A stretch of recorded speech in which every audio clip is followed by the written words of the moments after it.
الحمد للہ رب العالمین والعاقبۃ للمتقین الصلاۃ والسلام علی سید الانبیاء والمرسلین وعلی آلہ الطیبین والطاہرین والحمد للہ رب العالمین مولا صلی وسلم دائما ابدا علی حبیبک خیر الخلق کلہم۔ آج ایک مرتبہ پھر آپ کا میزبان حافظ ارشد محمود صدائے رمضان میں آپ کو خوش آمدید کہتا ہے۔ اللہ تبارک و تعالیٰ کا رحمتوں اور برکتوں والا مہینہ، اس کی ہم سب برکتیں اور رحمتیں لوٹ رہے ہیں۔ اللہ تعالیٰ اس کی پرکیف فضاؤں کے اندر،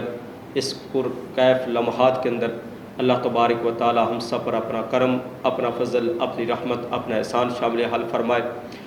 اور آج رمضان المبارک کے ان لمحات کے اندر ام المومنین حضرت خدیجۃ الکبریٰ سلام اللہ علیہا آپ کی بارگاہ میں نذرانہ عقیدت پیش کرنے کے لیے ہم حاضر ہیں۔ ان پاک ہستیوں کا ذکر کرنا، ان پاک ہستیوں کا ذکر سننا، یہ ہمارے لیے سعادت اور خوشبختی کے لمحات ہیں کہ اللہ تعالیٰ ہم ان پاک ہستیوں کا ذکر کرنے کی اور سننے کی توفیق عطا فرمائے۔ اور یہی وہ پاک ہستیاں ہیں جن کی وجہ سے دین متین آقا علیہ الصلوۃ والسلام سے ہوتا ہوا، آقا علیہ الصلوۃ والسلام نے ان تک پہنچا اور ان سے ہوتا ہوا ہمارے تک پہنچا۔ آج ہم اگر ماں کو عزت، ماں کو مقام، ماں کو مرتبہ مل رہا ہے تو ان پاک ہستیوں کی وجہ سے مل رہا ہے۔ اور یہی وہ خاتون اول ہے، یہی وہ سب سے پہلے عورت ہے جنہوں نے نبی کریم صلی اللہ علیہ وآلہ وسلم کی پر ایمان لائی ہے اور پھر اپنی پوری زندگی آقا علیہ الصلوۃ والسلام کے ساتھ گزار دی۔ آج ان کے بارے میں ہم ذکر کرنے کے لیے حاضر ہیں، اور میرے ساتھ میرے مہمان حضرت علامہ مولانا محمد شفیق احمد نقشبندی صاحب ہیں، اور پھر دوسری طرف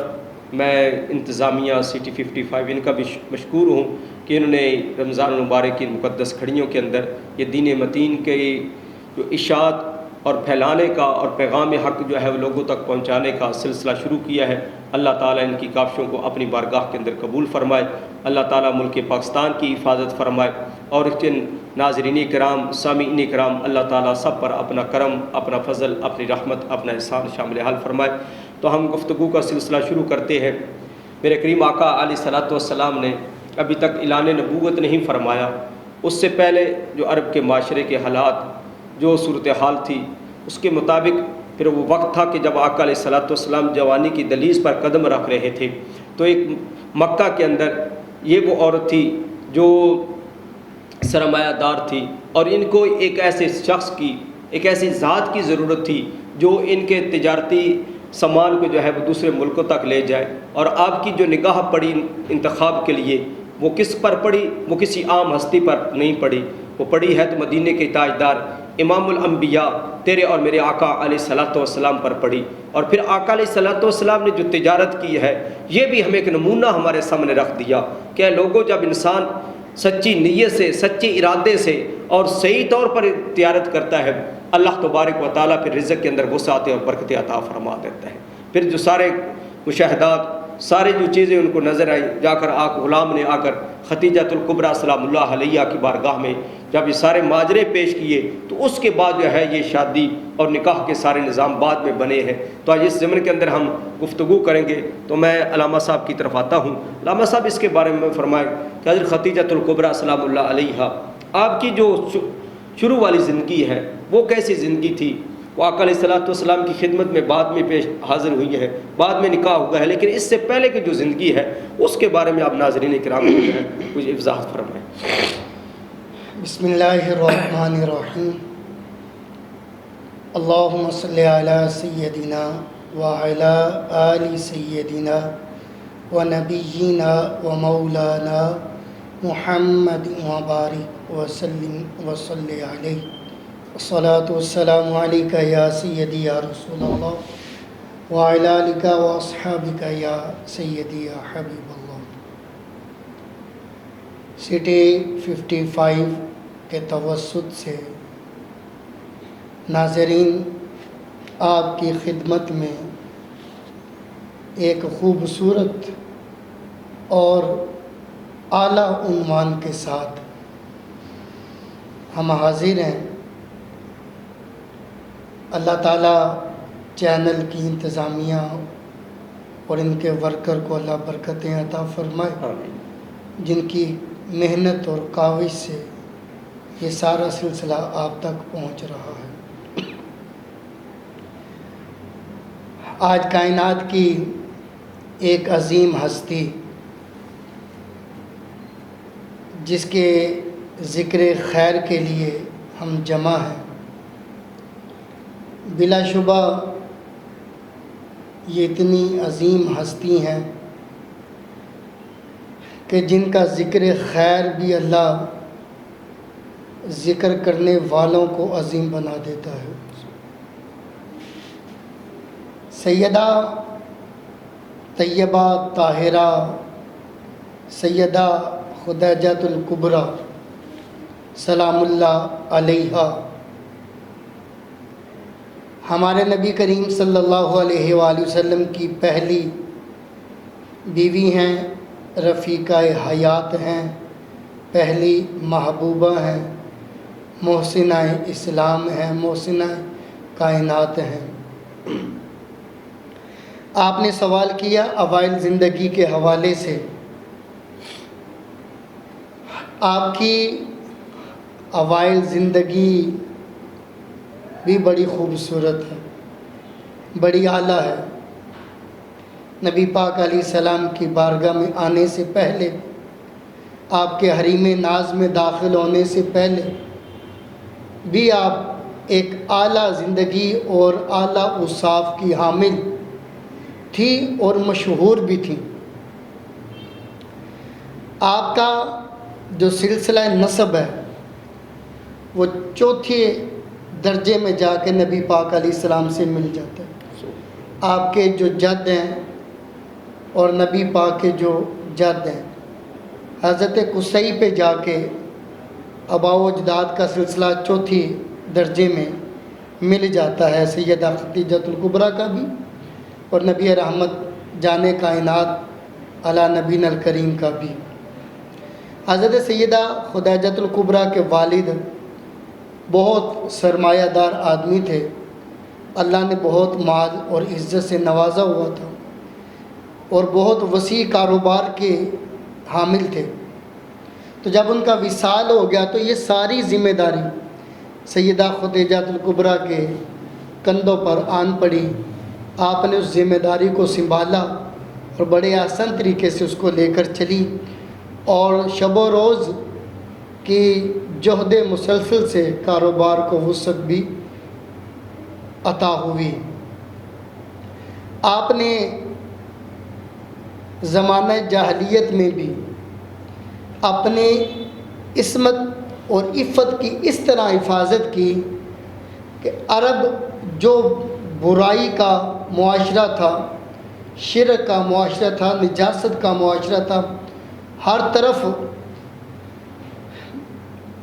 ہر قسم کی برائی ڈیرے ڈالے ہوئے تھی،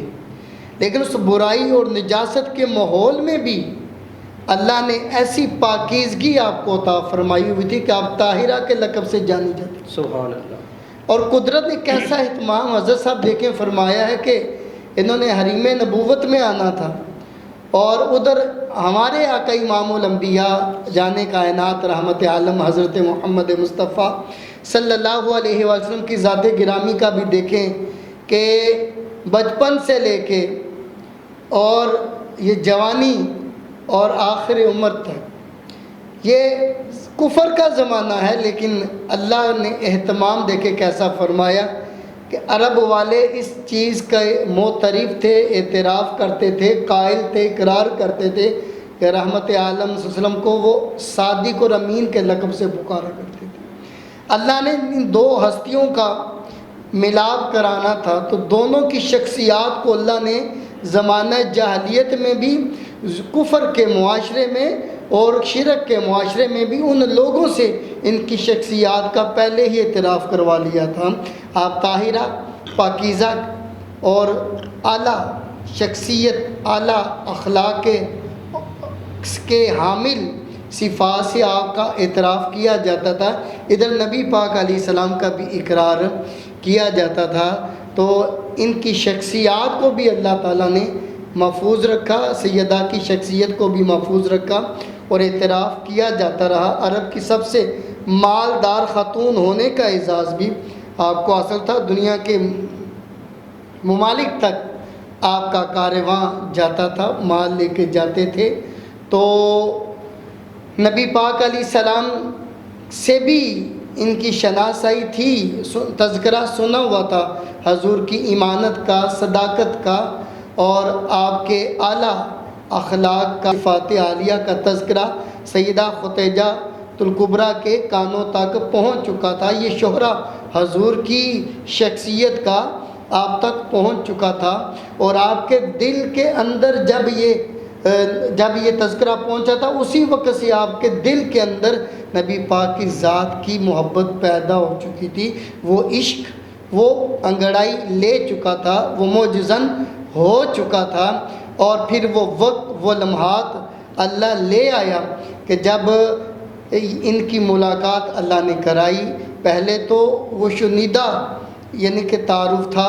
اور آپ اس پہ ہی آپ کی شخصیت کی قائل ہو چکی تھی، لیکن جب تجارت کے سلسلے میں کہ روایات مختلفہ سے، کہ ایک روایت میں آپ نے خود بھیجا، نبی پاک علیہ السلام کو بلایا ہے اپنی درخواست کے ذریعے، دوسرا ایک روایت میں سیدنا حضرت ابو طالب کے ذریعے، کہ سیدنا حضرت ابو طالب نے عرض کیا نبی پاک علیہ السلام سے کہ ہم کیوں نہ خدیجہ الکبریٰ کے پاس چلیں اور آپ تجارت کے لیے ان کا مال لے کے جائیں تاکہ آپ کی زندگی مصروف ہو جائے۔ تو بہرحال یہ قدرت کا اہتمام تھا کہ نبی پاک علیہ السلام سیدہ خدیجہ الکبریٰ کے پاس آئے، اور انہوں نے اپنا مال نبی پاک علیہ السلام سے عام لوگوں کی بنسبت ڈبل نفع پہ، ڈبل اجرت پہ نبی پاک علیہ السلام کے ساتھ یہ معاملات طے کر کے روانہ کیا۔ حضرت صاحب بڑا عجیب معاملہ ہے کہ جس وقت یہ قافلہ روانہ ہونے لگا، یعنی ساری جو معاملات طے پاگے تیاریاں ہوگی، قافلہ چلنے لگا، اپنے غلام خاص میسرہ کی سیدہ نے ڈیوٹی لگا دی، تو جب چلنے لگا سارے الوداع کرنے کے لیے موجود ہیں، اور یہ نبی پاک علیہ السلام کا ذاتی طور پہ پہلا سفر، اپنے چچا کے ساتھ تو آپ سفر کرتے رہے، ذاتی طور پہ اکیلے ہی آپ کا پہلا سفر تجارت تھا۔ تو جب رخصت ہونے لگیں تو خاندان کے افراد بھی موجود ہیں، تو جب نبی پاک علیہ السلام نے اونٹ کی مہار پکڑی ہے تو آپ کی پھوپھی سیدہ عاتقہ وہاں موجود ہیں، ان کی آہ نکل گئی، انہوں نے چیخ ماری، سسکییں آہیں لینے لگ گئی، اور ہو کہ انہوں نے آواز دی نبی پاک علیہ السلام کے والد محترم کہ عبداللہ آج تم کہاں ہو، کدھر ہو، آج دیکھو تیرے یتیم کی حالت کیا ہے۔ سیدہ آمینہ سلام اللہ علیہ کو آواز دی، اے آمینہ تو کدھر ہے تیرا ناز پالا، آج دیکھ اس پہ وقت کیسا آیا ہوا ہے کہ اونٹ کی مہار پکڑ کے وہ سفر تجارت کے لیے جانے لگا ہے۔ آپ رونے لگی ہیں، اور نبی کریم صلی اللہ علیہ وآلہ وسلم کو ان آہوں اور سسکیوں میں قافلے والوں نے الوداع کیا ہے۔ ابو طالب پاک کی آنکھوں میں بھی آنسو ہیں۔ یہ بڑا مطلب کہ جذباتی منظر تھا کہ نبی پاک علیہ السلام جب چلنے لگے ہیں، قافلہ چل پڑا ہے، تو سیدہ خدیجہ الکبریٰ نے اپنے غلام خاص میسرہ کو بلایا، کہا میں اپنا خاص اونٹ تمہیں دے رہی ہوں، اسے ساتھ لے جاؤ، اور جب بستی سے باہر نکلو اس اونٹ پہ کجاوا کسنا، اس پہ اعلیٰ قسم کا کپڑا ڈالنا، اونٹ کو اچھی طرح تیار کر کے محمد مصطفیٰ کو اس کے اوپر بٹھا دینا، سوار کر دینا، تاکہ اس کے پر وہ سواری کر کے اپنا سفر طے کریں۔ اور پھر یہ سفر پھر بصرہ کی طرف تجارت کے لیے یہ چلتا گیا، اپنے معاملات کو طے کیے۔ وہاں بہت سارے معاملات تجارت کے ہوئے، بحیرہ راہب کی ملاقات ہے، اس درخت کے نیچے نبی پاک علیہ السلام کا بیٹھنا کہ جس کے نیچے کوئی آج تک بیٹھا نہیں تھا، حضور اس درخت کے نیچے بیٹھے، بحیرہ نے دیکھا، راہب نے دیکھا کہ اس درخت کے نیچے آج تک کوئی بیٹھا ہی نہیں ہے، وہ دیکھ کے باہر آ گیا، کہنے لگا قافلے والو تم کون لوگ ہو، کہاں سے آئے ہو، اپنا تعارف کراؤ۔ قافلے والوں نے کہا مکے سے آئے ہیں۔ اچھا مکے سے آئے، کہنے لگا یہ درخت کے نیچے بیٹھنے والا جوان کون ہے؟ تو اس کو بتایا گیا کہ یہ یتیم ہے، یہ ہمارے قافلے کا حصہ ہے، یہ یتیم شخص ہے۔ اس نے کہا کہ اچھا تم مکے سے بھی آئے ہو اور یہ بیٹھنے والا بھی یتیم ہے۔ وہ بھاگا ہوا گیا، نبی پاک کے ہاتھوں کو بوسہ دیا، پیشانی کو بوسہ دیا، قدموں کو بوسہ لیا، جس میں طرح کی بلائیں لینے لگ گیا۔ تو اس نے کہا میں نے اپنی کتب میں پڑھا ہے مکے سے قافلہ آئے گا، یہاں ٹھہرے گا، اس میں ایک یتیم ہوگا، وہ اس درخت کے نیچے بیٹھے گا، یہ خشک درخت تر و تازہ ہو جائے۔ سبحان اللہ۔ تو کہنے لگا میں نے کتابوں میں پڑھا ہے کہ ایسی جو ہستی ہوگی وہ امام الانبیاء نبی آخر الزماں کی ہستی ہوگی، یقیناً یہ وہی شخص ہے۔ تو کہا میں قریب آیا نبی پاک کے، آپ کی کہا کہ اگر کپڑا ہٹائیں تو میں نے آپ کے کندھے مبارک کو دیکھنا ہے، یعنی وہ ختم جو نبوت ہے وہ اس کو دیکھنا، مہر نبوت کو دیکھنا چاہتا۔ اس نے جب دیکھا تو اسے نبی پاک علیہ السلام کی بلائیں لی، نبی پاک کی آنے والے وقت کا اقرار کیا اور ڈھیروں نبی پاک سے عقیدت کا اس نے اظہار کیا۔ بہرحال اور آنے والے وقت میں جو مشکلات تھیں، دشمنوں کے جو معاملات تھے، وہ یہ بھی سمجھتا تھا، سارا کچھ بتایا۔ آخر مختصر یہ قافلہ اپنا سفر جو ہے سمیٹ کر، اپنے معاملات سمیٹ کر واپس پہنچا۔ سیدہ خدیجہ الکبریٰ نے ساری باتیں جب سنی، ان سے حضور کی برکات سنی، اور خود اپنی آنکھوں سے جاتے ہوئے بھی جب سارے لوگ رخصت کر کے چلے گئے تو آپ چھت پہ چڑھ گئی اور قافلے کو دور تک جاتے ہوئے دیکھا، اور واپسی بھی قافلے کے انتظار میں آپ چھت پر موجود تھی۔ جب قافلہ جا رہا تھا تو دیکھا بادل کا ٹکڑا حضور کے سر پہ سایہ کر گیا ہے۔ واپسی آئیں تب بھی دیکھا کہ حضور پر بہت ساری قدرت کی طرف سے نوازشات ہو رہی ہیں، برکات کا نزول ہو رہا ہے۔ یہ سارے مشاہدات آپ ملاحظہ کیے، اور یہ اوائل زندگی جو حضور کے حرم میں آنے سے پہلے، یہاں سے پھر آپ کی اگلے معاملات شروع ہوتے ہیں کہ سیدہ خدیجہ خود بھی زمانہ جاہلیت میں طاہرہ کے لقب سے مشہور تھی، عرب کے لوگ آپ کی عزت کرتے تھے، آپ حرم کعبہ میں جا کے بیٹھا کرتی تھی، لوگ آپ کو جانتے تھے، آپ کی عزت کے قائل تھے، آپ کی شرافت کے قائل تھے، آپ کی طہارت کے قائل تھے، اور متمول ہستی ہونے کے لحاظ سے بھی لوگ جانتے تھے، بڑے بڑے بادشاہ جانتے تھے، شہزادے عرب کے جانتے تھے، لیکن سیدہ نے کسی کی طرف بھی ارتفاع نہیں فرمایا۔ آپ کے دل نے حضور ہی کی طرف توجہ فرمائی، اور اللہ نے آپ کی دلی خواہش کو پھر پورا بھی فرما دیا، آپ حریم نبوت میں آ گئے۔ سبحان اللہ۔ تو خدیجہ الکبریٰ سلام اللہ علیہا آپ کی جو ابتدائی زندگی ہے اس کے بارے میں ناظرین اکرام آپ نے سنا، یہ ہمارا گفتگو کا سلسلہ جاری رہے گا۔ حضور نبی رحمت صلی اللہ علیہ وآلہ وسلم جب اس قافلے کے ساتھ گئے ہیں تو بے شمار ایسے واقعات ہوئے، اور میسرہ نے جب آ کر بتایا تھا، پہلے بھی احترام تھا کریم آقا کا، پہلے بھی دل کے اندر محبت تھی کریم آقا کی، لیکن جب سارے کمالات میسرہ نے آ کر بتائے، ایک ایک چیز کے بارے میں آ کر تذکرہ کیا، تو پھر وہ محبت اور زیادہ جو ہے وہ گھر گھر گئی، اور یہی وہ وجہ تھی جو نکاح کا سبب بنی۔ ایک وقفہ لیتے ہیں اور وقفے کے بعد دوبارہ جو ہے ہم آپ کی خدمت میں حاضر ہوتے ہیں، اور پھر آپ سیدہ خدیجہ الکبریٰ سلام اللہ علیہا کا تذکرہ ہم کریں گے۔ یہاں پر ایک مختصر سا وقفہ لیتے ہیں۔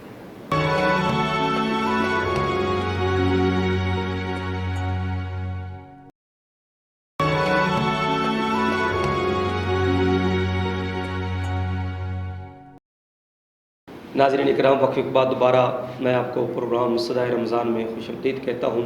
اور تذکرہ ہو رہا ہے سیدہ کائنات حضرت خدیجہ الکبریٰ سلام اللہ علیہا کا، جن کے ساتھ میرے کریم آقا علیہ الصلوۃ والسلام سب عورتوں سے بڑھ کر محبت اور پیار کیا کرتے تھے۔ اور جب خدیجہ الکبریٰ سلام اللہ علیہا حیات رہیں، میرے کریم آقا علیہ الصلوۃ والسلام نے کسی اور عورت سے نکاح نہیں فرمایا، اور جب آپ کا وصال ہوا ہے تو پھر آپ نے، اور پھر جب بھی کوئی تحفہ آتا، کوئی ایسا موقع آتا، عید کا موقع آتا، کوئی خوشی کا موقع آتا، تو میرے کریم آقا علیہ الصلوۃ والسلام خدیجہ الکبریٰ سلام اللہ علیہا کو یاد کرتے تھے۔ اور ایک دن حضرت عائشہ صدیقہ سلام اللہ علیہا عرض کرتی ہیں، یا رسول اللہ صلی اللہ علیہ وآلہ وسلم، وہ ایک بوڑھی عورت تھی، وہ دنیا سے پردہ کر کے چلی گئی، اللہ نے ان سے بہتر آپ کو عورتیں عطا کی ہیں، خوبصورت عورتیں عطا کی ہیں، جوان عورتیں عطا کی ہیں، لیکن آپ اس بوڑھی عورت کا ذکر کرتے رہتے ہیں۔ تو میرے کریم آقا علیہ الصلوۃ والسلام نے ناظرین اکرام کیا ارشاد فرمایا، فرمایا کہ عائشہ اس وقت ختیجہ نے میرا ساتھ دیا جب سارے لوگ میرا ساتھ چھوڑ گئے تھے. حضرت خدیجہ الکبریٰ نے اس وقت اپنا مال مجھ پر صرف کیا، خرچ کیا جب لوگوں نے اپنے مال مجھ سے روک لیے تھے. جب میرے پر مشکلات آئی ہیں تو خدیجہ الکبریٰ سلام اللہ علیہا نے وہ سارا کچھ چھوڑ کر انہوں نے میری دلجوئی کی ہے، میرے ساتھ محبت کی ہے، میرے ساتھ پیار کیا ہے. میں کیوں نہ ان کا ذکر خیر کروں. تو آج ان کے اوائل زندگی کے بارے میں بھی ہم نے تذکرہ کیا. اب وہ کون سے ایسے محرکات تھے، وہ کون سی ایسی چیزیں تھیں کہ جس کی وجہ سے میرے کریم آقا علیہ الصلوۃ والسلام نے اور خدیجہ الکبریٰ کی یہ نکاح کا جو بندھن بندھا ہے وہ کون سی ایسی چیزیں ہیں اور کس وقت یہ شادی جو ہے رونما ہوئی ہے. اور یہ ایک معاشرے کے اندر جو ایک ہمارے اسلامی معاشرے کے اندر چیزیں چل رہی ہیں کہ جب ایک عورت بیوہ ہو جاتی ہے تو پھر اس کے ساتھ کوئی شادی کرنے کے لیے تیار نہیں ہے. تو اس کے بارے میں بھی ارشاد فرمایا کہ ہمارے آقا علیہ الصلوۃ والسلام نے یہ نکاح جب کیا ہے وہ عمر کیا تھی اور کس صورت کے اندر نکاح کیا ہے. علامہ صاحب یہ آپ ناظرین کرام کو بتائیں. جی سیدہ خدیجہ الکبریٰ ہم سب مومنوں کی ماں ہیں. اللہ تعالیٰ نے انہیں خاتون اول ہونے کا اعزاز حاصل فرمایا. سیدہ طیبہ طاہرہ سیدہ خدیجہ الکبریٰ سلام اللہ علیہا، آپ کی عظمت کو بے حد و بے شمار سلام. جتنے اعزازات اللہ نے آپ کو عطا فرمائے یہ آپ ہی کا خاصہ تھا. ہم کیونکہ آپ کی ابھی زندگی کے اوائل دور پہ گفتگو کر رہے ہیں، حریم نبوت میں آپ کیسے پہنچیں. تو جیسے میں نے عرض کیا کہ یہ تذکرہ تو پہلے بھی انہوں نے سرکار کا سنا ہوا تھا. حضور کے اوصاف عالیہ، اقدار عالیہ اور اعلیٰ شخصی اوصاف جو تھے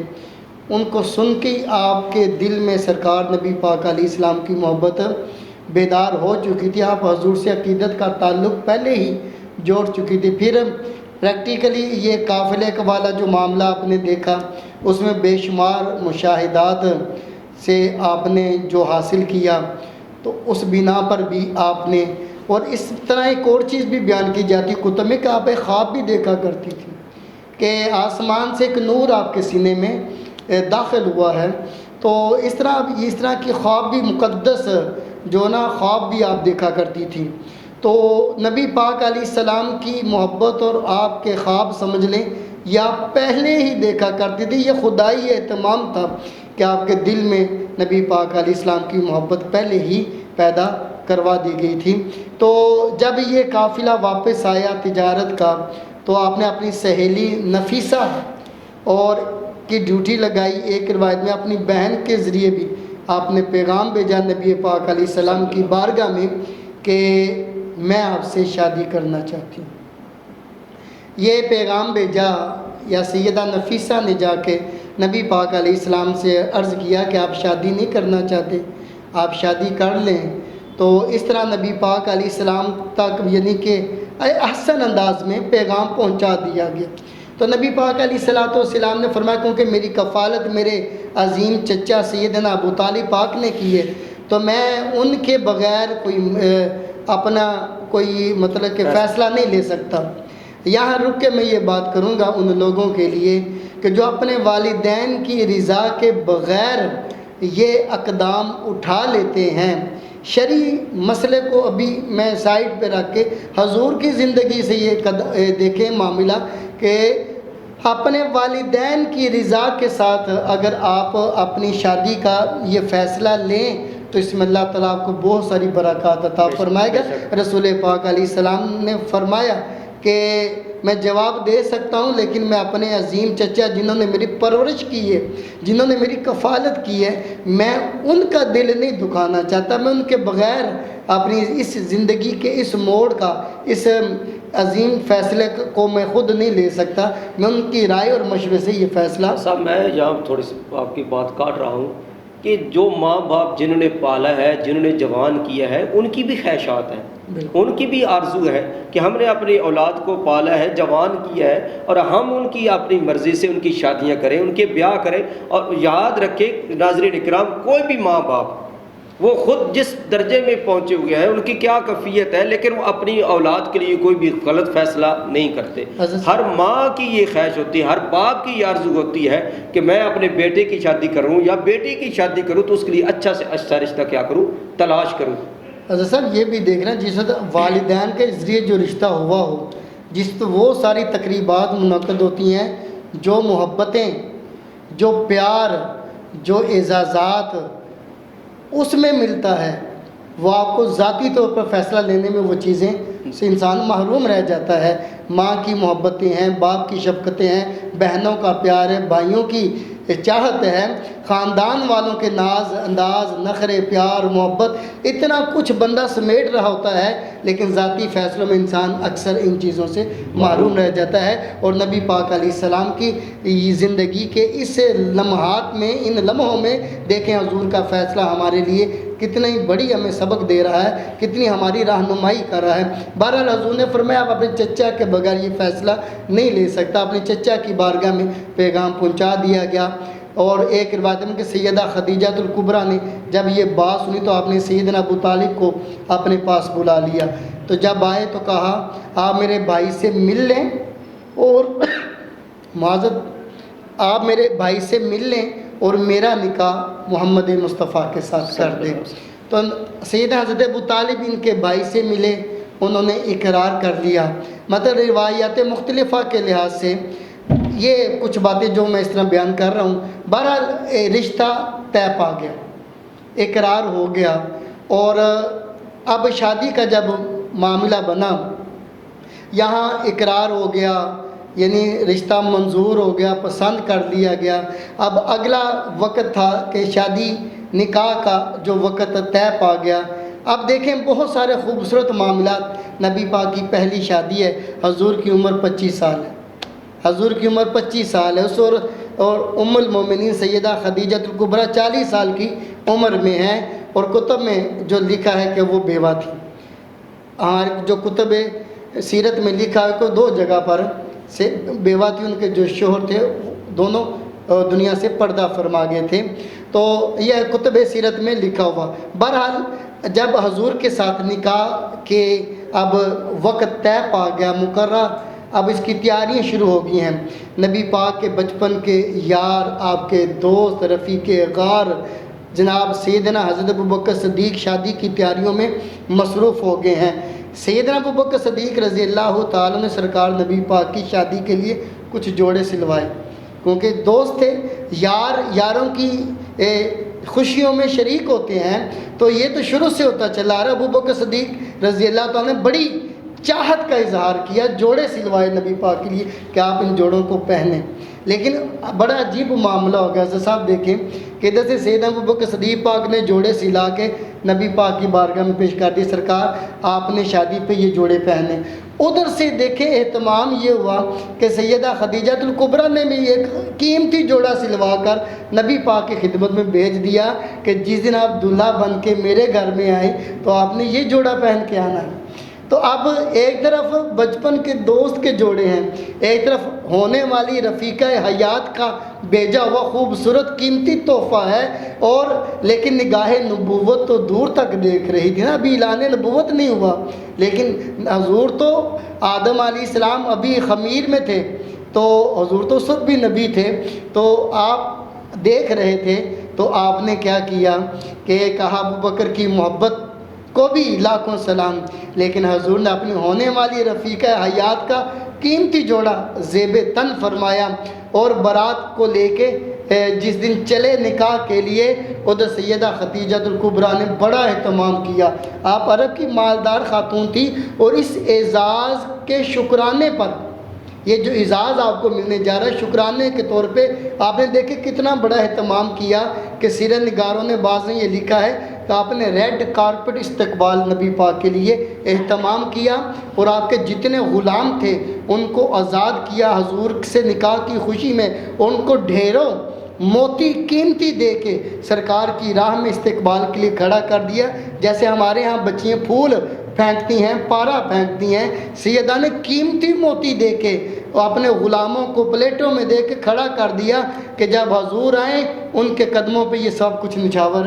کر دینا۔ اتنا عظیم استقبال کروایا گیا، بڑی شان اور آن کے ساتھ اس تقریب کا اہتمام کیا گیا۔ آب زر کے ساتھ لکھے جانے والا یہ خطبہ ہے جو سیدنا ابو طالب پاک نے خطبہ دیا،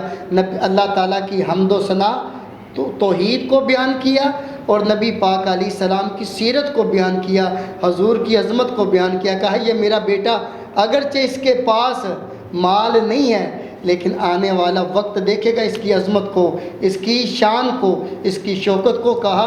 آپ کے یہ الفاظ ہیں، دولت تو ڈھلتی ہوئی چھاؤں ہے، آج ہے تو کل نہ ہو، لیکن جو عظمت جو شان اللہ نے میرے اس بیٹے کو عطا فرمائی زمانہ دیکھے گا۔ نکاح کی تقریب منعقد ہوئی، آپ کے سیدہ ختیجہ الکبریٰ کی طرف سے بھی آپ کے چچا نے وہ خطبہ نکاح پڑھا، اور جب نکاح کا خطبہ پڑھا گیا بہت سارے خیرات سیدہ ختیجہ الکبریٰ کی طرف سے کی گئی اور چھہارے لٹائے گئے،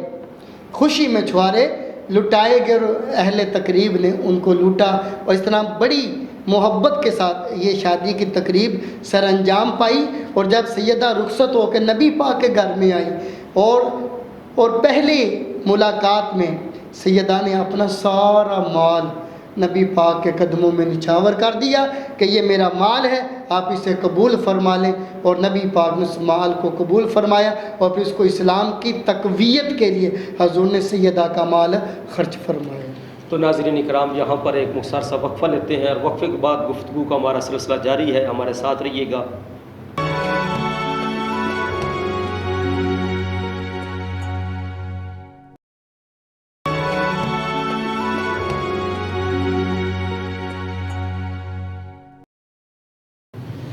ناظرین اکرام، وقفے کے بعد میں دوبارہ پروگرام سطح رمضان میں آپ کو خوشامدید کہتا ہوں۔ تذکرہ ہو رہا ہے سیدہ طیبہ طاہرہ حضرت ختیجہ الکبریٰ سلام اللہ علیہا کا، اور کتنی شان، کتنی عظمت اور کتنا مقام ملا کہ جس کو نبی کریم صلی اللہ علیہ وآلہ وسلم کی صحبت نصیب ہو گئی، جن کے حریم ناز میں اللہ تعالیٰ نے ان کو جگہ عطا فرما دی۔ اس سے اور بڑا مقام اور مرتبہ کیا ہو سکتا ہے؟ آج کسی بڑے گھر کے اندر کوئی بیٹی چلی جائے تو وہ اپنا ناز کرتی ہے، فخر کرتی ہے، لیکن یہاں ختیجہ الکبریٰ سلام اللہ علیہ کیوں نہ ناز کریں کہ وہ کس کے گھر میں آئی ہیں؟ وہ امام الانبیاء حضرت محمد مصطفیٰ صلی اللہ علیہ وآلہ وسلم کا گھر ہے۔ تو جیسے حضرت صاحب فرما رہے ہیں کہ ساری دولت آپ نے کریم آقا علیہ الصلوۃ والسلام کے قدموں پہ نچھاور کر دی، اور آقا علیہ الصلوۃ والسلام نے وہ ساری دولت اسلام کی تقویت کے لیے خرچ کی۔ ایک دن آپ تشریف فرمایا ہے، وہ عرب کی سرمایہ دار عورت، جتنا مال و متاع ان کے پاس تھا، لیکن آج کیفیت کیا ہے کہ نبی کریم صلی اللہ علیہ وآلہ وسلم کے کہشان نبوت ہے اور چٹائی ہے پڑی پتھروں کی بنی ہوئی، اور وہاں پر ختیجہ الکبریٰ سلام اللہ علیہا بیٹھی ہوئی ہے۔ تیرے اور میرے آقا علیہ الصلوۃ والسلام ناظرین اکرام تشریف لائے، اور آپ نے ختیجہ الکبریٰ سے پوچھا، اے ختیجہ بتا تو صحیح، کیا اس زندگی پر تو خوش تھی یا اس زندگی پر تو راضی ہے؟ تو ختیجہ الکبریٰ نے کیا جواب دیا تھا؟ اے میرے سر کے تاج، اے کریم آقا علیہ الصلوۃ والسلام، وہ جیسی ہزاروں زندگیوں ہو تو میں اس زندگی پر جو ہے وہ قربان کرنے کے لیے تیار ہوں۔ جتنی لذت، جتنا سرور، جتنی یہاں پر اللہ تعالیٰ نے مجھ پر کرم کیا ہے، اس زندگی کے اندر وہ مجھے ساری نعمتیں نہیں ملی تھی۔ کیوں نہ ملتی، کیوں نہ سرور حاصل ہوتا کہ جب نبیوں کے تاجدار، مدینے کے تاجدار تیرے اور میرے آقا علیہ الصلوۃ والسلام کے گھر میں آپ تشریف فرما ہے، آپ ان کے سر کے تاج ہے، تو اور اس سے بڑا مقام اور مرتبہ کیا ہو سکتا ہے؟ تو ناظرین اکرام، جب بھی ہم اپنی بیٹیوں کے، ہم اپنی بہنوں کے رشتے طے کرنے لگے، جہاں میں بات کرنا چاہتا ہوں، تو اس وقت صرف دولت کو نہ دیکھیں، اس وقت دیکھیں تو صحیح کہ جس کے ساتھ ہم اپنی بیٹی کا عقد کر رہے ہیں اس کا میرے کریم آقا کے ساتھ رشتہ کیسا ہے، اس کا کریم آقا کے ساتھ تعلق کیسا ہے، کیا وہ میرے کریم آقا کا غلام ہے یا نہیں غلام؟ یہ دنیا، یہ دولت، یہ ڈھلتے ہو پچھاوا ہے۔ تلک الایام نداولها بین الناس، اللہ ان دنوں کو لوگوں کے درمیان پھیرتا رہتا ہے، کبھی صبح ہے تو کبھی دوپہر ہے اور کبھی شام ہے، یہی دولت کی کیفیت ہے۔ لیکن اپنے جو رشتہ قائم کرنے لگے ہیں، تعلق قائم کرنے لگے ہیں، اس کے ساتھ نسبت مصطفیٰ کو دیکھو. جب نسبت مصطفیٰ کو دیکھیں گے اللہ ہمارے بیٹا ہے یا بیٹی ہے, اللہ تعالیٰ اس کو دونوں جہانوں کی عزتوں سے سرفراز فرما دے گا. تو سلسلہ ہمارا گفتگو کا جاری ہے سیدہ خدیجۃ الکبریٰ سلام اللہ علیہا کے بارے میں. تو آپ جناب فرمایا کہ اللہ تعالیٰ نے کریم آقا علیہ الصلوۃ والسلام کو خدیجۃ الکبریٰ سلام اللہ علیہا کے بطن سے کتنی اولادیں عطا فرمائی, اس کے بارے میں مختلف چیب گوئیاں جاری ہوتی ہیں. اس کے بارے میں قرآن اور حدیث کی روشنی میں ناظرین کرام کو آپ ارشاد فرمائیں. جی, ام المومنین سیدہ خدیجۃ الکبریٰ محسنہ اسلام, محسنہ کائنات, نبی پاک کی وفادار رفیقہ حیات, جن کے اسلام پہ اتنے احسانات ہیں جن کا بدلہ رب العالمین نے ہی چکایا ہے. تو جناب جس وقت آپ نے جیسے بھی بیان کیا سیدہ عائشہ صدیقہ سلام اللہ علیہا نے, کیونکہ وہ بھی حضور کی محبوبہ تھی, تو ناز اور لاڈ میں جب دیکھتی تھی کہ حضور بڑا پیار فرماتے ہیں سیدہ خدیجۃ الکبریٰ کے ساتھ, تو پھر وہ بھی اس پیار میں اور حصہ ڈالتی تھی. حضور آپ کو خدیجہ پاک سے اتنی محبت ہے کہ ہر وقت آپ انہی کو یاد کرتے رہتے ہیں. تو نبی پاک صلی اللہ علیہ وآلہ وسلم بی بی سیدہ عائشہ پاک ام المومنین کی باتوں سے کبھی رنجیدہ نہیں ہوتے تھے. آپ نے ان کو جواب پھر دیا کرتے تھے, سمجھایا کرتے تھے. امام عسقلانی اور امام ابن حجر, امام بخاری سمیت متعدد ائمہ حدیث نے نقل کیا ہے کہ نبی کریم صلی اللہ علیہ وآلہ وسلم نے فرمایا, اے عائشہ اس دنیا میں خدیجہ کا کوئی بدل نہیں ہو سکتا. بے شک میرے اعلان نبوت کے بعد جب تمام دنیا کفر و شرک میری رسالت کا انکار کر رہی تھی, خدیجہ ہی وہ واحد ہستی تھی جو مجھ پر ایمان لائی تھی. جب میرا کوئی ذریعہ معاش نہ تھا اور تجارتی کاروبار نبوت اور رسالت کی ذمہ داریوں کی وجہ سے ٹھپ ہو چکا تھا, یہ خدیجہ ہی تھے جنہوں نے اپنے مال سے میری مدد کی اور فریضہ نبوت کی بجا آوری میں میری تائید و حمایت کی. پھر فرمایا یہ خدیجہ ہی تھی جنہیں اللہ تعالیٰ نے میری اولاد کے لیے منتخب فرمایا. سبحان اللہ. اور یہ بھی دیکھیں کہ جب عرب کی اتنی مالدار خاتون نے ظاہری طور پہ دنیا کے مال کے لحاظ سے ایک غریب شخص کے ساتھ شادی کی, تو عرب کے سرداروں نے یہ آوازہ کسا تھا, یہ آواز لگائی تھی خدیجہ بیوقوف لگتی ہے کہ اتنی مالدار ہو کے اتنے ایک غریب شخص سے شادی کر لیے. تو انہوں نے پھر یہ آواز خدیجہ پاک نے فرمایا اگر محمد مصطفیٰ صلی اللہ علیہ وسلم کے قدموں پہ میں اپنا سارا مال قربان کرتی ہوں, اگر وہ میری فقیری میں مجھے قبول کر لیں تو یہ میری سعادت ہے. تو جب یہ بات سنی تو ان عرب کے سرداروں نے کہا آج کے بعد خدیجہ پہلے عرب کی سب سے مالدار خاتون تھی, اب یہ سب سے غریب عورت بن گیا ہے, اور محمد سب سے پہلے سب سے غریب آدمی تھا, آج یہ سب سے مالدار شخص بن گیا ہے. جب یہ جملہ خدیجہ پاک کے کانوں سے ٹکرایا آپ نے کہا اللہ کا شکر ہے. آپ نے اس جملے پہ خوشی کا اظہار کیا, اس اعزاز پر کہا اللہ کا شکر ہے جس نے مجھے محمد مصطفیٰ کے حرم میں داخل فرمایا. تو نبی پاک علیہ السلام نے فرمایا اللہ نے خدیجہ کو میری اولاد کے لیے منتخب فرمایا. یہ اشارہ نبی پاک علیہ السلام کا اپنی اولاد کی طرف تھا, 4 بیٹوں 4 بیٹیوں پر مشتمل اولاد کی طرف تھا, جن میں سوائے ایک بیٹے ابراہیم کے باقی سب حضرت خدیجہ کے بطن سے متولد ہوئے تھے. بیٹا ابراہیم نبی پاک علیہ السلام کی زوجہ مطہرہ حضرت سیدہ ماریہ قبطیہ رضی اللہ تعالی عنہا سے تھا. باقی شہزادوں شہزادیوں کے نام جو علماء کرام نے بیان کیے ہیں وہ بالترتیب میں آپ کے سامنے بیان کرتا ہوں ناظرین کے, کہ قاسم سیدنا طاہر سیدنا طیب اور سیدہ زینب سیدہ رقیہ سیدہ ام کلثوم اور سیدہ فاطمہ الزہرا سلام اللہ علیہا رضوان اللہ علیہم اجمعین, یہ ان کے نام رکھے گئے. بعض ارباب تاریخ اور ارباب سیر نے بیٹوں کے بارے میں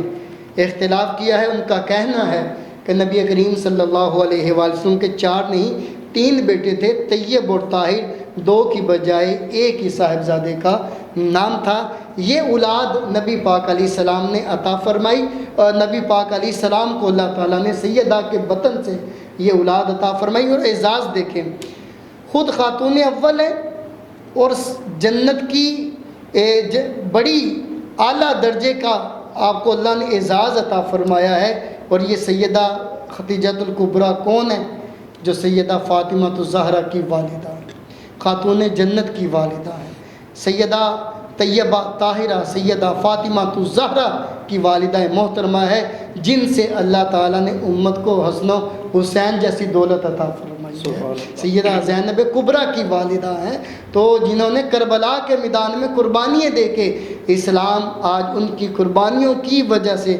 جس حالت میں بھی موجود ہے، ان کی قربانیوں کا ثمرہ ہم تک پہنچا۔ یہ سیدہ خدیجۃ الکبریٰ کا اعزاز ہے کہ اللہ نے انہیں سیدہ فاطمہ الزہرا جیسی بیٹی عطا فرمائی۔ سبحان اللہ۔ ناظرین کرام، خدیجۃ الکبریٰ سلام اللہ علیہا آپ کی زندگی کی بے شمار گوشے ہیں۔ جب کریم آقا علیہ الصلوۃ والسلام پر پہلی وحی نازل ہوئی ہے اور آقا علیہ الصلوۃ والسلام گھر تشریف لائے ہیں، تو آپ نے کیا ارشاد فرمایا کہ مجھ پر چادر اڑا دو، چادر اڑا دو، اور آپ پر یہ کفیت طاری تھی۔ تو خدیجۃ الکبریٰ اس وقت بھی میرے کریم آقا علیہ الصلوۃ والسلام کو تسلی دے رہی تھی کہ اے میرے سر کے تاج، آپ نہ ڈریے، نہ گھبرائیے، آپ کیا کرنے والے ہیں؟ آپ صلہ رحمی کرنے والے ہیں، آپ غریبوں مسکینوں کی مدد کرنے والے ہیں۔ پھر آپ اپنے چچا ورقہ بن نوفل کے پاس آپ کو لے گئی، نبی کریم صلی اللہ علیہ وآلہ وسلم کو، اور ساری کفیت بتائی۔ تو ورقہ بن نوفل نے کہا تھا کہ تمہیں مبارک ہے، اللہ تعالیٰ نے تمہیں نبوت کا تاج تمہارے سر پر جو ہے سجا دیا ہے۔ اور انہوں نے کہا تھا کہ اگر میں اس وقت تک زندہ رہوں، جب لوگ آپ کے مخالف ہو جائیں گے، جب قریش مکہ آپ کو گھر سے نکالیں گے،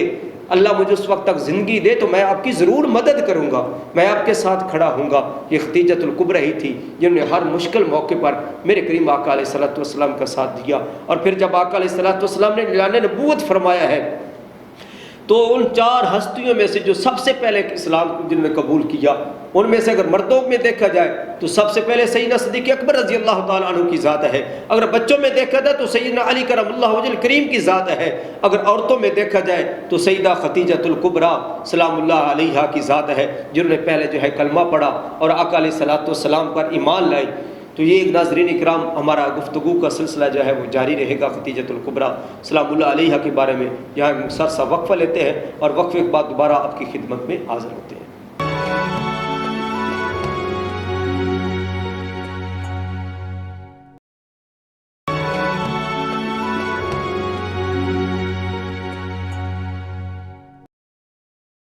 ناظرین اکرام، ایک مرتبہ پھر میں آپ کو صدائے رمضان میں خوش آمدید کہتا ہوں۔ ہمارا گفتگو کا سلسلہ جاری ہے حضرت خدیجۃ الکبریٰ سلام اللہ علیہا، اور جہاں تک ہماری جو بہنیں ہیں، ہماری مائیں ہیں، ناظرین کرام جو ہماری بیٹیاں ہمیں سن رہی ہیں، ہمارا جو نمونہ ہمارے لیے ہے، ہمارا جو ماٹو ہونا چاہیے وہ کوئی غیر نہیں ہونا چاہیے، بلکہ ہمارا جو ماڈل اور ہمارے لیے جو نمونہ ہے وہ کریم آقا علیہ الصلوۃ والسلام کی ازواج مطہرات ہیں۔ حضرت خدیجۃ الکبریٰ سلام اللہ علیہا کو لے لیں، حضرت عائشہ صدیقہ رضی اللہ تعالیٰ عنہا کو لے لیں، حضرت فاطمہ الزہرا سلام اللہ علیہا کو لے لیں۔ ان کی زندگیوں کا ہم مطالعہ کریں، ہم ان کو دیکھیں تو ہماری زندگیوں کے اندر کتنا سکون آ جائے گا، کتنی برکتیں آ جائیں گی، کتنی رحمتوں کا نزول ہمارے اوپر ہوگا کہ انہوں نے اپنی زندگی کس طرح گزاری ہے۔ عبادت ان کی دیکھ لیں، ریاضت ان کی دیکھ لیں، پھر دین کے معاملات کے اندر ان کو دیکھ لیں، پھر جو اپنے خامد ہیں ان کی کس طرح خدمت کی ہے۔ حضرت خدیجۃ الکبریٰ سلام اللہ علیہا میرے کریم آقا کے عقد میں ہے، حضرت عائشہ صدیقہ رضی اللہ تعالیٰ عنہ میرے کریم آقا کے عقد کے اندر ہے، حضرت فاطمہ الزہرا سلام اللہ علیہا آپ حضرت علی کرم اللہ وجہ الکریم کے عقد کے اندر ہے۔ لیکن تینوں کا اگر ہم مشاہدہ کریں، دیکھ کے ان کی سیرت کا مطالعہ کریں تو کیسے نظر آتا ہے کہ جہاں وہ عبادت کر رہی ہیں، یہاں وہ ریاضت کر رہی ہیں، گھر کے سارے معاملات کر رہی ہیں، لیکن ساتھ ساتھ جو ہے وہ اپنے ان کی جو سر کے تاج ہیں ان کی کس طرح وہ عزت، کس طرح ان کا ادب، کس طرح ان کا احترام کر رہی ہے۔ میرے حضرت صاحب حضرت فاطمہ الزہرا سلام اللہ علیہا جب آپ بیمار ہوئی تو حضرت علی کرم اللہ کریم آپ تشریف لائے اور پوچھا ہے فاطمہ الزہرا سلام اللہ علیہا بتائیں کون سی چیز آپ کو پسند ہے، کون سی چیز آپ تناول فرمانا چاہتی ہے؟ تو آپ نے فرمایا میں آپ سے کوئی خواہش نہیں کروں گی، میں آپ سے کوئی آرزو نہیں کروں گی۔ تو آپ نے پوچھا کیا وجہ ہے؟ آپ نے کیا ارشاد فرمایا؟ فرمایا میرے کریم آقا علیہ الصلوۃ والسلام نے مجھے فرمایا تھا اے فاطمہ حضرت علی کرم اللہ وجہ الکریم سے کوئی خواہش نہ کرنا، کوئی آرزو نہ کرنا، کہیں ایسا نہ ہو کہ ان کے پاس وہ آرزو خواہش پوری کرنے کے ذرائع موجود نہ ہو، تو اس لیے میں آپ سے کوئی آرزو، کوئی خواہش، کوئی تمنا نہیں کروں گی۔ ناظرین اکرام، ہمیں یہ دیکھنا چاہیے وہ ہمارا جو گھر کا سردار ہے وہ صبح سے لے کر شام تک وہ تگ و دو کر رہا ہے، وہ محنت کر رہا ہے، وہ مزدوری کر رہا ہے، لیکن ہمیں اس کا احساس ہماری ماؤں اور بہنوں اور بیٹیوں کو کرنا چاہیے کہ وہ کتنی مشکل سے، کتنے کرب سے وہ محنت کر کے، کوشش کر کے وہ دولت کما کر لا رہا ہے۔ اور ہمیں بھی دیکھنا چاہیے کہ کس کے اندر اگر خاوند کو عزت دے گی عورت تو عورت کا بھی مقام ہوگا، مرتبہ ہوگا۔ اگر ہم یہ چاہتے ہیں کہ عورت خاوند جو ہے ہمارے غلام بن کر رہے، تو آپ اس غلام کی بیوی بننا چاہتے ہیں؟ نہیں نہیں، ایسا نہ کرو، اپنے شوہر کو، اپنے خاوند کو بادشاہ بناؤ اور تم اس کی وزیر، اس کی ملکہ بن کر اپنے گھر کے اندر جو ہے وہ راج کرو۔ تو بات کا سلسلہ ہمارا چل رہا ہے خدیجہ الکبریٰ سلام اللہ علیہا کے بارے میں، تو سب آپ ان کی وصال کے وقت جو ان کی آرزو تھی، جو ان کی تمنا تھی خدیجہ الکبریٰ سلام اللہ علیہا کی، اس کے بارے میں ناظرین اکرام کو کوئی بتائے، کیونکہ زندگی کے بے شمار پہلو ہیں، ہم ان کے احاطہ نہیں کر سکتے، لیکن مختصر طور پر آپ جو ان کی آخری زندگی کے لمحات ہیں اور آقا علیہ الصلوۃ والسلام کی جو محبت ہے خدیجہ الکبریٰ سلام اللہ علیہا کے ساتھ، اس کے بارے میں ہمیں آگاہ فرمائیں۔ جی بالکل، آپ نے بے جا فرمایا کہ آپ کی زندگی کے بے شمار گوشے ہیں جن کو اگر بیان کیا جائے تفصیل کے ساتھ تو بہت سارا وقت درکار ہے، بلکہ اس کو ہم بیان ہی نہیں کر سکتے جس قدر اللہ تعالیٰ نے آپ کو اعزازات سے نوازا ہوا تھا۔ اور گھریلو زندگی کے حوالے سے نبی پاک کا پورا ادب اور احترام انہوں نے کیا ہے، حضور کے حقوق ادا کیے ہیں، آپ کے آرام کا پورا خیال رکھا ہے، آپ کی خوراک کا پورا خیال رکھا ہے، اپنی خواہشات کی قربانی دے دی ہیں، لیکن نبی پاک علیہ السلام کے مشن کو انہوں نے حضور کی راہ میں کسی چیز کو رکاوٹ نہیں بننے دیا۔ آپ کے مشن کی کامیابی کے لیے، نبی پاک کے مشن کی کامیابی کے لیے سیدہ خدیجہ الکبریٰ نے اپنا تن من دھن سب حضور کے قدموں پہ قربان کیا ہے۔ وقت گزرتا گیا، آپ نے نبی پاک علیہ السلام کے ساتھ 25 سال اپنی زندگی کے بسر کیے اور نبی پاک علیہ السلام کی خدمت کا شرف اور یہ اعزاز حاصل کیا۔ اب جب پیغام آ گیا اللہ تعالیٰ کی طرف سے، بارگاہ رب العالمین حاضری کا بلاوا ہے، تو آپ بستر مرگ پر ہیں اور آپ کی جو تکلیف ہے وہ شدت اختیار کر چکی ہے، اور آخری لمحات ہیں کہ نبی پاک علیہ السلام سیدہ کے حجرۂ منورہ میں حضور داخل ہوئے ہیں، تو دیکھا کہ سیدہ تکلیف میں ہیں اور حضور ان کو دیکھ کر حضور کی آنکھوں میں آنسو آ گئے۔ سیدہ نے شدت تکلیف کا حضور کی بارگاہ میں معاملہ عرض کیا۔ حضور نے کہا آپ صبر کرو، اللہ آپ کے ساتھ بہت بڑا معاملہ کرنے والا ہے، جنت آپ کی مشتاق ہے، جنت تمہاری زیارت کرنے کے لیے مشتاق ہے۔ حضور حالت دیکھ کے رو رہے ہیں، حضور کی آنکھوں میں آنسو ہے۔ سیدہ فاطمہ الزہرا اپنی امی جان کے سینے پہ سر رکھے ہوئے ہیں اور بی بی پاک کی آنکھوں میں آنسو ہے۔ عرض کیا یا رسول اللہ، میں نے اپنی ساری بیٹیوں کی شادی کر دی ہے، مجھے ان کا فکر نہیں ہے، لیکن فاطمہ بھی بچی ہے، مجھے اس کا فکر ہے، فاطمہ کے سر پہ دست شفقت رکھنا، اس کو یہ احساس نہ ہو اس کی شادی کے سارے معاملات آپ نے خود سر انجام دینے ہیں، کسی کے حوالے نہیں کرنے ہیں، میری فاطمہ کو اپنی ماں کی کمی محسوس نہ ہو۔ ماں بدعت منی، اے خدیجہ فاطمہ تو میرے جگر کا ٹکڑا ہے۔ حضور نے اس وعدے کو نبھایا اور پھر فاطمہ کو پھر حضور نے کیا کیا نوازا اور شادی کے معاملات بھی سر انجام دیے۔ اور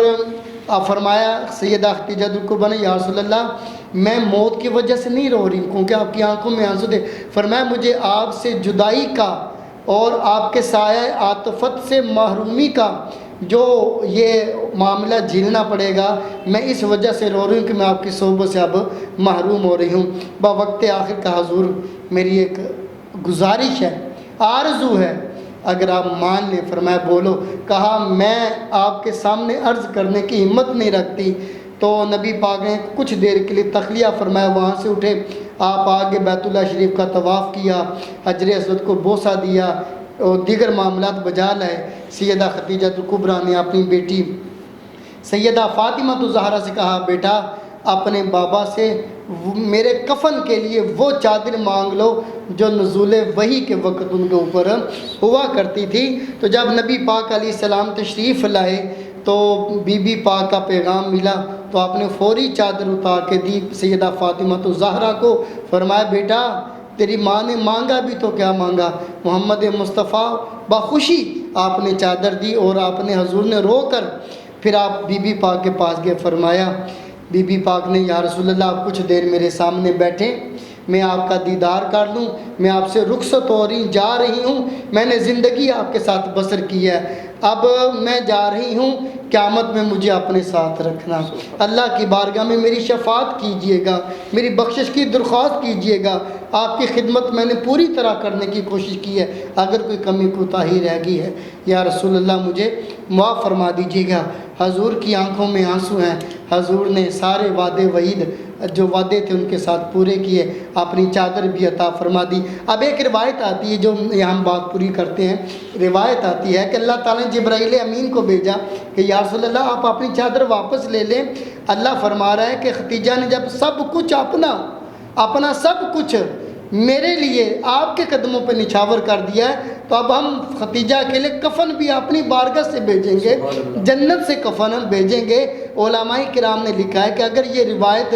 درجہ صحت کو پہنچتی ہے تو پھر جنت سے کفن آنا سیدہ کے لیے بڑا اعزاز ہے، لیکن اہل محبت فرماتے ہیں حضور کی چادر، حضور کے بدن عطر کے لگنے والی چادر کا اعزاز تو اس سے بھی بڑا ہے، سرکار نے جو عطا فرما دیا تھا۔ بہرحال کفن جنت سے آیا ہو یا حضور کی چادر ہو، اگر رب العالمین بھیج رہا ہے تب بھی، اگر حضور کی چادر ہے تب بھی، دونوں حالت میں یہ سیدہ کا بہت بڑا اعزاز تھا۔ اور یہاں سے عقیدے کی بات بھی معلوم ہو رہی کہ سیدہ کا عقیدہ تھا کہ حضور کی چادر مجھے قبر میں بطور کفن مجھے اس کی برکات حاصل ہوں گی۔ اور ناظرین یہ بات ذہن میں رہے کہ اس وقت ابھی نماز جنازہ کا حکم نازل نہیں ہوا تھا، اور نبی پاک نے خود اپنے دست اقدس سے سیدہ کو قبر کے اندر اتارا، اور ان کے لیے حضور نے اپنے جذبات، اپنی دعائیں مسلسل زندگی کی آخری سانس تک حضور اللہ کی بارگاہ میں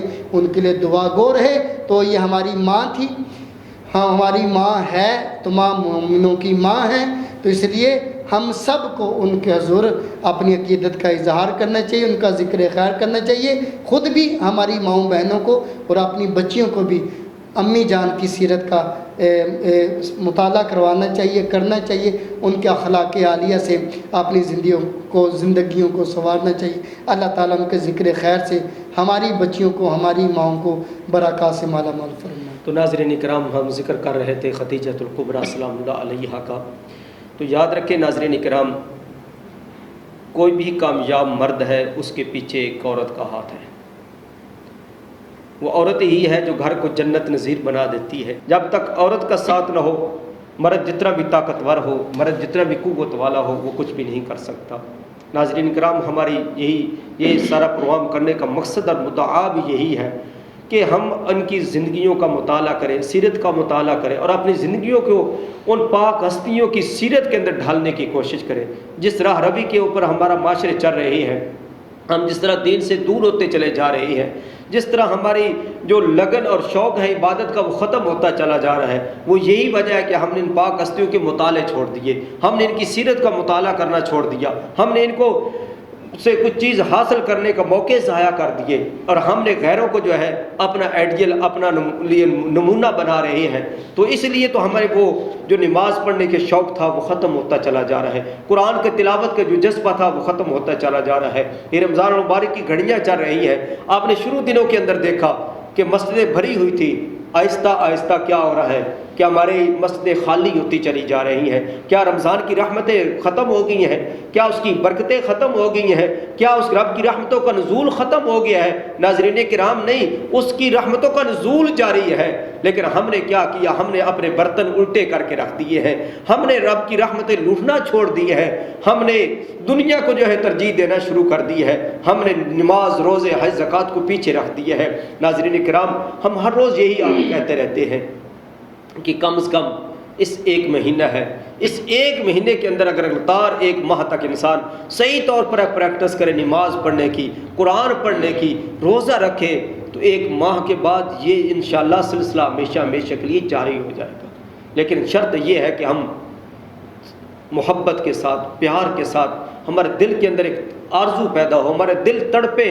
ہمارے دل مچلے۔ جب مؤذن اذان دے تو ہم دنیا کے سارے کام چھوڑ کر اپنے رب کی بارگاہ میں حاضر ہونے کے لیے جب تڑ آئیں گے، اللہ تبارک و تعالی ہمارے لیے یہ راستے آسان فرما دے گا۔ تو یہاں آخر کے اندر میں دعا گو ہوں، ایک مرتبہ پھر میرے مہمان اور سب دعا گو ہیں۔ ناظرین کرام، آپ کے لیے بھی اللہ تعالیٰ آپ کو اپنے گھروں کے اندر صحت و عافیت والی زندگی عطا فرمائے، سب گھروں پر اللہ تعالیٰ اپنی رحمتوں کا نزول فرمائے۔ جس کو جو بھی مشکلات ہیں، جو بھی پریشانیاں ہیں، رمضان المبارک کی گھڑیوں کا صدقہ اللہ تعالیٰ سب کی پریشانیوں کو آسانیوں کے اندر تبدیل فرمائے۔ جتنے لوگ بھی اولاد ہیں، سیدہ خدیجۃ الکبریٰ سلام اللہ علیہا کے ذکر خیر کا صدقہ یا اللہ سب کو اولاد نرینہ صالحہ عطا فرما۔ جن گھروں کے اندر بیٹیاں ہیں، اللہ اپنے حبیب کے صدقے، خدیجۃ الکبریٰ کے سلام اللہ علیہا کے ذکر خیر کے صدقے اللہ سب کو اولاد نرینہ صالحہ عطا فرما۔ اور جو تنگ دست ہیں میرے مالک، ان کی تنگ دستیوں کو خوشحالیوں میں تبدیل فرما، بے روزگاروں کو بہتر روزگار عطا فرما، اور سٹی 55 کی انتظامیہ کو عزتوں سے مالا مال فرما۔ ملک پاکستان کی سرحدوں کی جو حفاظت کرنے والے ہیں ان کی حفاظت فرما، اور جو ختم نبوت کے لیے لوگ کام کر رہے ہیں اللہ تعالیٰ ان کی زندگیوں کے اندر، ان کی عمروں کے اندر، ان کے علم کے اندر اللہ تعالیٰ برکت عطا فرما۔ اور دوستان ذی وقار، ناظرین کرام، ہماری نسبت مدینے کے تاجدار کے ساتھ ہے تو ہم سب کچھ ہیں۔ اگر وہاں سے ہمارا تعلق کمزور ہو گیا ہے تو پھر سمجھ لو دولت اگر ہمارے پاس آ گئی ہے، مال و متاع دنیا کا آ گیا ہے، لیکن ہم نے اپنی آخرت کو خراب کر لیا ہے۔ ہمیں عزت، ہمیں مقام، ہمیں مرتبہ ملا ہے تو نبی کریم صلی اللہ علیہ وآلہ وسلم کے صدقے میں ملا ہے۔ اللہ تعالیٰ اپنے محبوب کی سچی اور سچی غلامی نصیب فرمائے۔ آخر کے اندر میں حضرت علامہ مولانا محمد شفیق احمد نقشبندی صاحب ان سے گزارش کروں گا کہ نعت رسول مقبول صلی اللہ علیہ وآلہ وسلم کے چند اشعار جو ہیں ہمیں سنائے، تاکہ ہمارے دلوں کے اندر کریم آقا علیہ الصلوۃ والسلام کی محبت اور پیار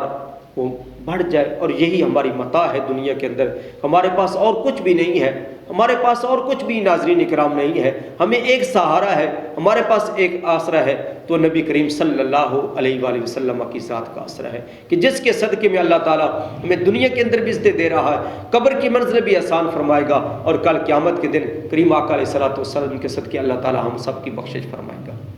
اب میری نگاہوں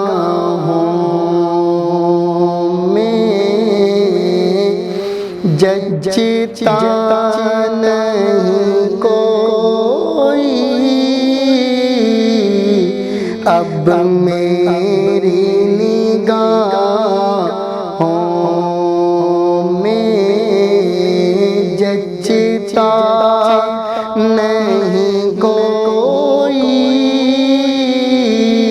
جیسے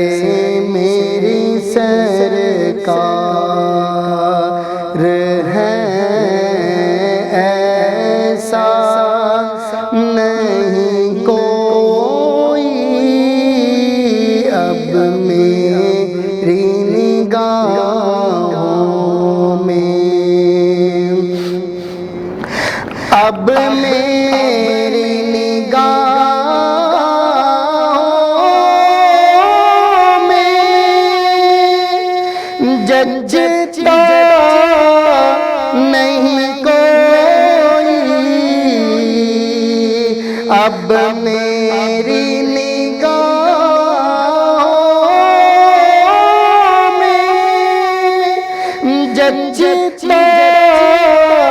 نہیں کوئی، جیسے میری سرکار ہے ایسا نہیں کوئی، جیسے میری سرکار ہے ایسا نہیں کوئی، اب میری